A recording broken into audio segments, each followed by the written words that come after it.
just gonna die in the end. Okay, guys, here we go. My Hero Academia number 14. This is the start of the second season. This one of the things that left out at me during this episode, you'll see I make at least a casual mention of it. I was already, I'm pretty well in love with Midnight, and there's just something, talk about a sultry voice. I mean, aside from all the cool battles that are going on and everything, it's always important, and whatever the hell that word is, important to me to make sure that I'm paying attention for any potential waifus to add to the list. And yeah, without question, I mean, not only is she hot, she's badass, and that voice is just like, damn. So good way to get started in the second season with that realization hitting me. Also really liked Ochako's rationale for, wanting to become a hero and everything. But again, you know how the whole kids things get to me. And,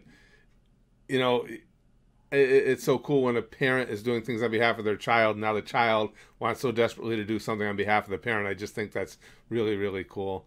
Now, of course, as always, My Hero Academia is a series we do over at the Goosh, which is our Patreon. Bring it over here to the YouTube channel in this manner. It's the only way we can do it with, again, the way the Japanese companies utilize YouTube system to screw with us, basically.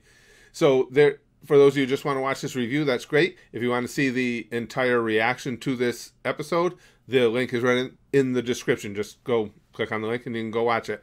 Again, but all the anime reaction videos we do will be over at the Goosh because of us being pushed over there.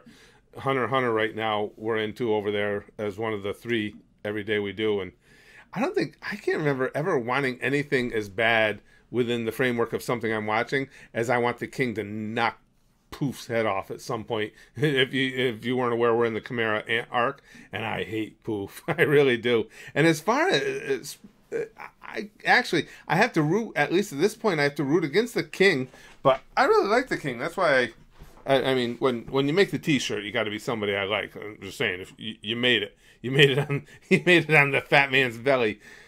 But it's just stunningly good. We're watching that Dragon Ball Super. We watch My Hero Academia when it's in season, but now we hear that got pushed back till later next year, so it'll be a while on that. Also watching Gurren Lagann, that's a blast, and we've already watched a ton of things. Prison School. I just saw something about that the other day, and one of my recommended things. I liked Prison School, but anyway, there's a whole list of everything we watch and have watched. It's right in the comments section here. I pin it to the top. If you want to come over to the Goosh and watch along with us, obviously you're more than welcome. We're happy to have you. Now, this episode, though, now they set up this whole, like, Olympic Games for the students or whatever. Seems like it's I'd be more into this than watching the Olympics. I'm perfectly happy with them with them substituting that. That's going to be fun. And you know that just with the conversations that took place early and the movements that the villains have made, you got to assume that if not during the game, at least some point directly following, the villains are going to be front and center again. And the big concern there is, anytime the villains are involved, is what does All Might have left? Because it seems like it's becoming less and less. If it were me, and I was one of the students, and those villains show up like they did at the training center there, I think I'd just go bury my head in Midnight's cleavage and hide. And die happy.